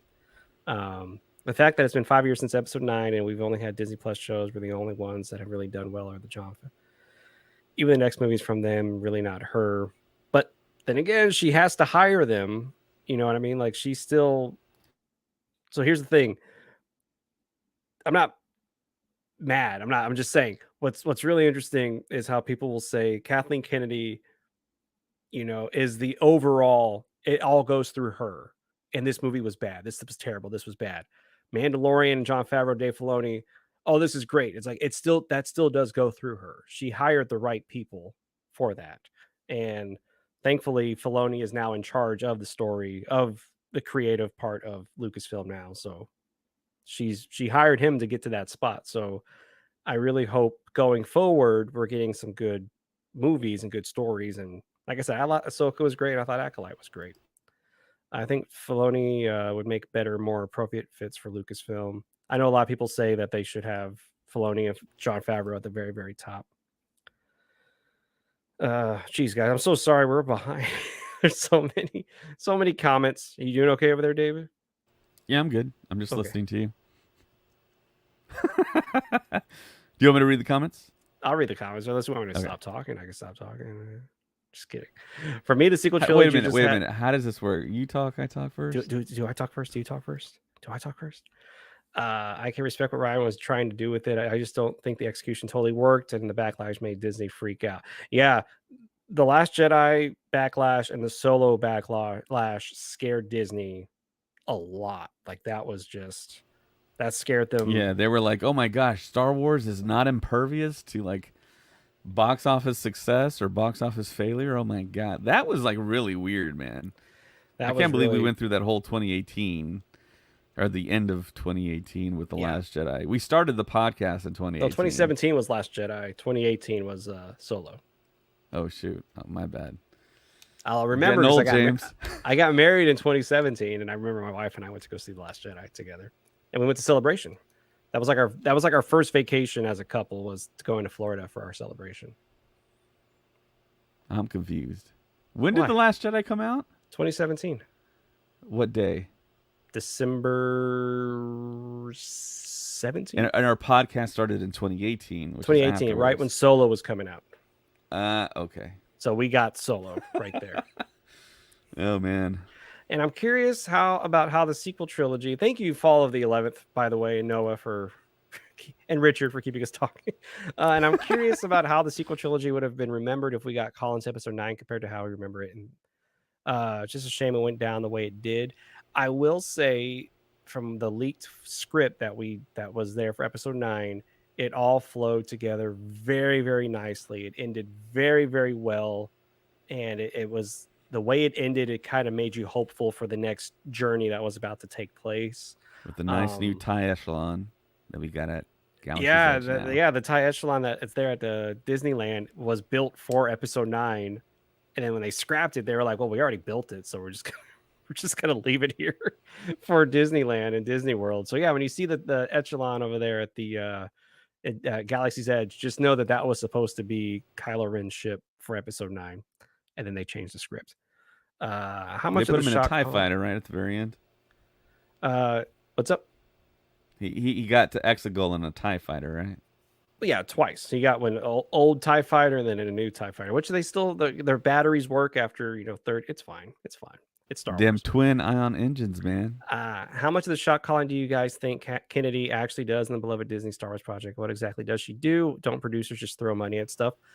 Well, Actually, she's a producer, but she's also the president of Lucasfilm. yes. So everything, she has the final say in everything, really, before it gets to above her pay grade, which is like it used to be Alan Horn and then Bob Iger. Bob Iger is the president of Disney, which is the parent company of Lucasfilm, which Kathleen Kennedy answers to them.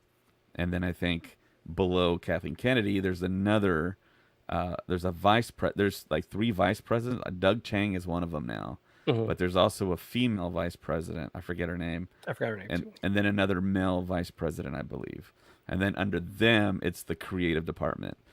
But see, Kathleen Kennedy is really like the person that greenlights an idea, a project, and apparently she gets a lot of them pitched to her, and then she kind of hears it before the actual person gets in the room and says yay or nay.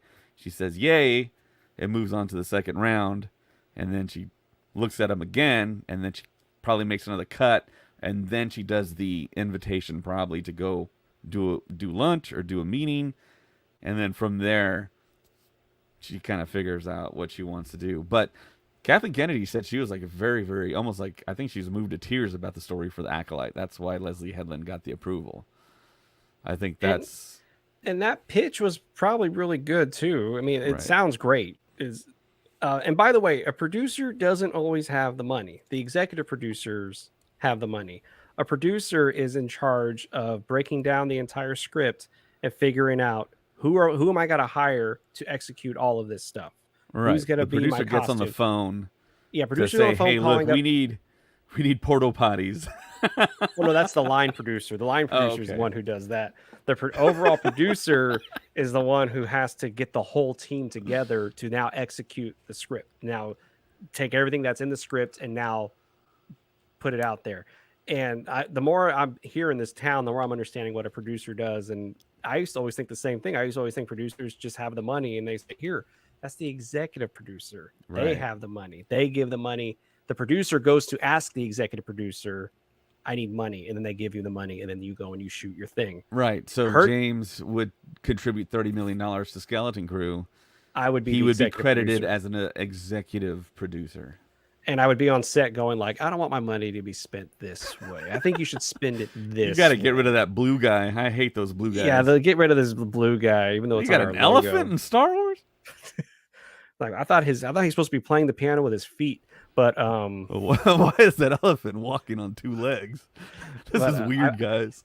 if you ever go back and watch the Oscars for I think it was 2012, whenever Lincoln was out, Kathleen Kennedy was the producer of that movie. Every Oscar speech, they thanked her for putting together the team. Every department that won, they thanked her for putting together that team. And I was Okay, like, James, this that's is a good education. So you said the producer kind of puts together the team, and what else does the producer do? the producer is also hires the director Okay. because you want to make sure you have your script, you break it down, and also the producer budgets the movie. They have to figure out how much this is Right. actually going to be. There's a Right. whole database of prices for actors, prices for each crew member, because if it's a union shoot, you have to be sure you pay that union and those union workers their wages. And then you hire your director, and you have to make sure you and the director see eye to eye on the script. And once you hire the director, then they now take over, and now they say, okay, now I'm going to cast this thing. We're going to go to locations, and the producer is there to make sure you are sticking to the script, and you're also not going over budget, because you have a lot riding on this thing. And some producers are hands on, some are just like, you go, and they leave the line producer to now take over. And the line producer, which is a very underrated position in Hollywood, the line producer. Um, so if you ever see line producer in a movie, know that that guy or woman was there when the script was first bought, all the way until after the movie even comes out. A producer will leave once the production is complete most of the time, but a line producer is there for the whole line, the whole movie. When they're like, "Oh, we're done filming, right?" And the line producer is there for another 3 or 4 weeks trying to wrap the movie. But anyways, so that is Wow. what a producer does. And so, yeah, she puts together the team. She puts together the whole crew. She has to make sure the script is in the right position to now start to film it. And it's a lot of work. I'm not just saying for her. I'm just saying as a producer in general, what the work they do is it's quite a bit of work that they have to do. Um, what do we got here? She basically approves her. Yeah, yeah. See, Star Wars Squid Games. That's a Guillermo del Toro, like gory, like science fiction, weird monsters attacking people. Something I want to see.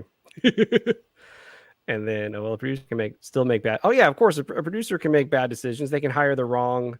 They can hire the wrong director. They can say, oh, I really like this actor, and then the director's like, I don't like this actor, but then the producer's like, well, I think this is the best choice.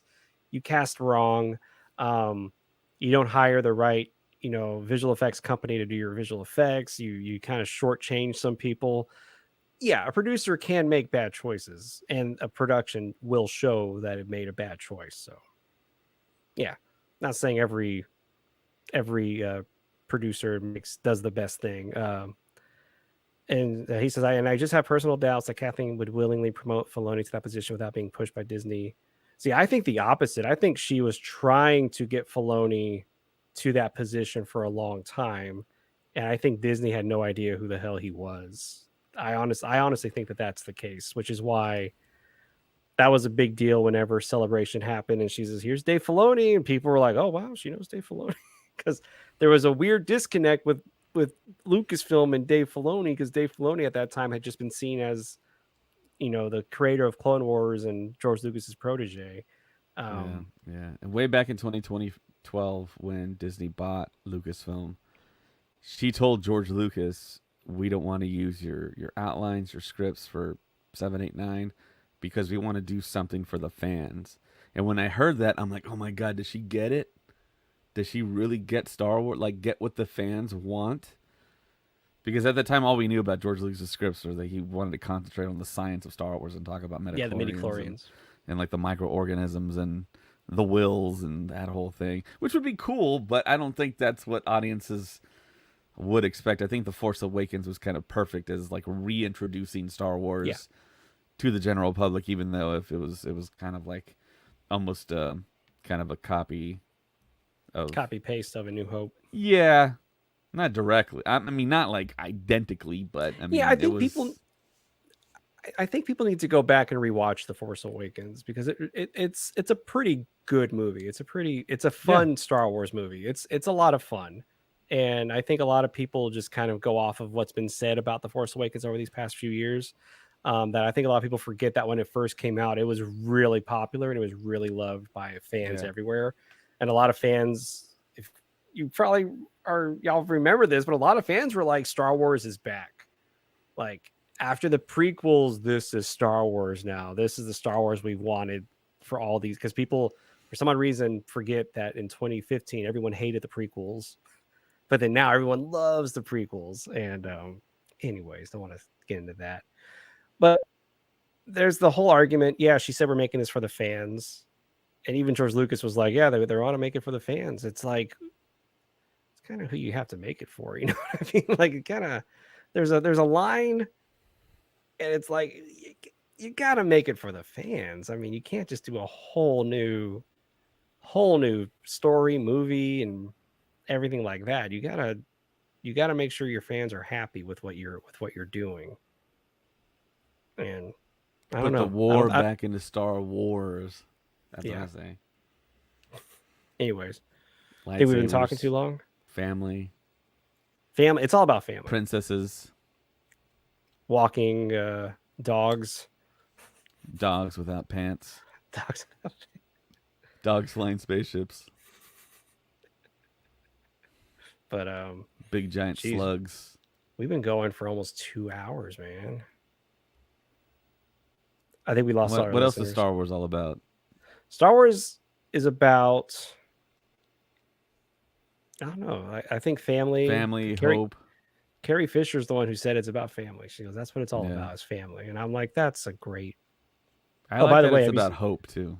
Yeah, when the ending of Rogue One hit and she said hope, I was like, "Oh my god, this is great." It's perfect. Perfect. Yeah, But yeah, I think we're I think Kathleen Kennedy is kind of over the um, midpoint of her tenure as president yeah, of Lucasfilm. I'm very interested to see who they hire to replace her, yeah, and that's going to be the toughest, most scrutinized job. yeah. Um, Whoever gets it's gonna have a hell of but a it almost time. feels like just me, just a random fan out here in South Texas, saying that it doesn't feel like it would be that hard to actually succeed at the projects you pick because I mean we're fans, we have our fingers on the pulse of the fandom and we kind of know what they want to see, but of course when you're in that job capacity and maybe they hire someone that's not so much a fan, it's more like a I don't know, like a I don't know, more of a numbers guy. Yeah, But I always point back to what the WB, what Warner Brothers did with James Gunn and Peter Safran. They got two presidents. One's creative and one does the books, you know, the yeah. numbers.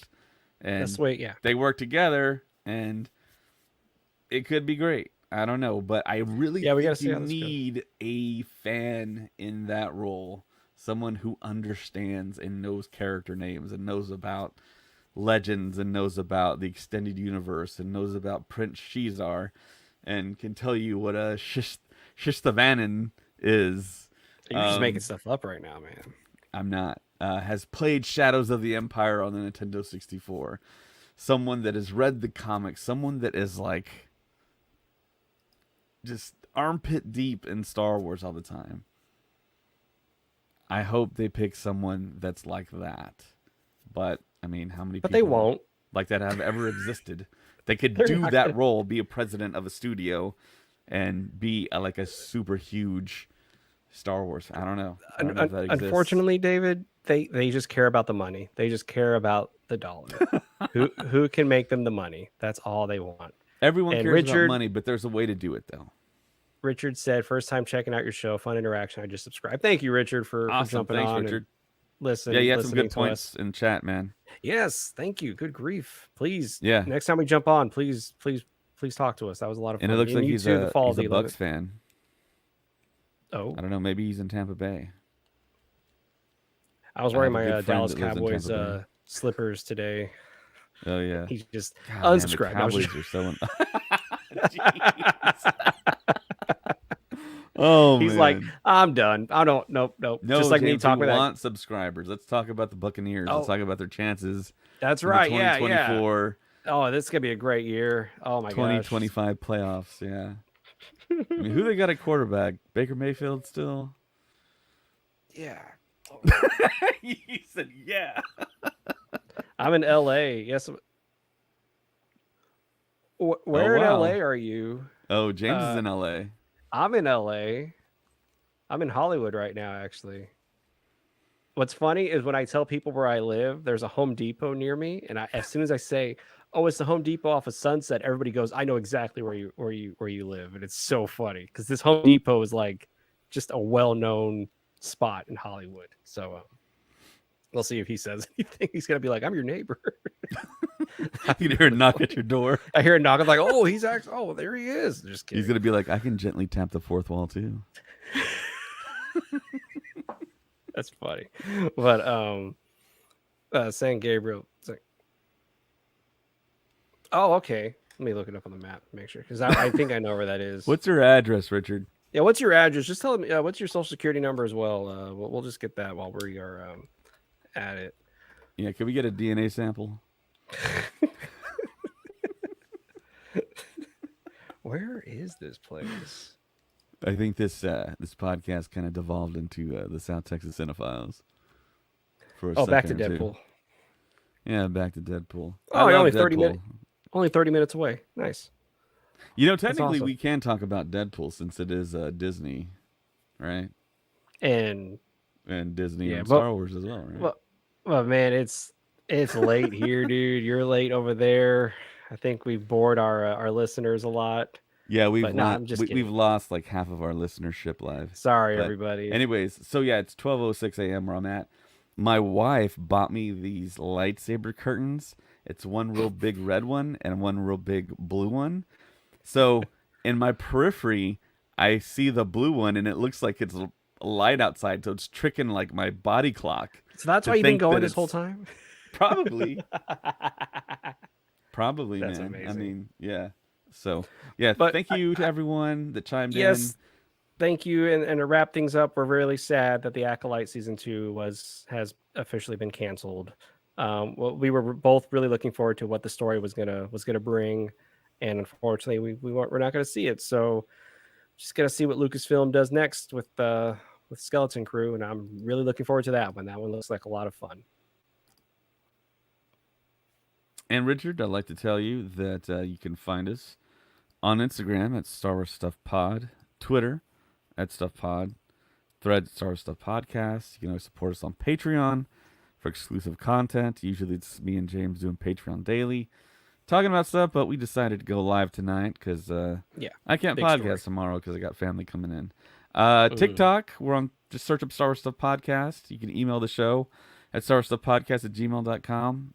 Everyone has his email address because I get junk mail from everywhere in the world. Facebook, you can find us on Facebook. We have our podcast page and group where, shout out to Tim Seitz. He's also in California. He drops all kinds of memes and Our meme posts every lord. day. Great. And we appreciate that. Tim's great. And Tim's great. go out to Apple if you haven't already. Apple, Spotify, 5 stars. Write a review. See how great James is. Also, we have a podcast that I'm going to contribute to a little bit more in the future, StarWarsStuffPodcast.com. We've already paid a lot of money for it for the next year, so I'm going to have to contribute to it. Yeah, the website. Yeah, so you said podcast. We have a website, Star Wars Stuff. Yeah, we have a podcast, podcast too. It's called Star Wars Stuff Podcast. Yeah, we have also a podcast as well. Yeah. Yeah. So yeah, the podcast, the website, all the social medias, the Twitters, Or the X's. MySpace, Friendster. That's still a thing, right? Yeah, We do totally. Lyft. Yeah, and Uber. Not so much Uber, but we do Lyft. So now it's just a commercial for all these other companies. But we'll On wrap that it up. note- Thank you for listening, and everyone on audio that's going to listen to this today and tomorrow. Thank you, Richard, for subscribing. Always Thank you, subscribe Richard. to our YouTube. Also, we're going to be at SpaceCon. James, I'm going to force him to be there by hook or crook, by train, plane, automobile. He will be there, and you'll see him get to pet a giant Wookiee. So look forward to that. And Yeah, for James, my name is David, and may the force be with you. always.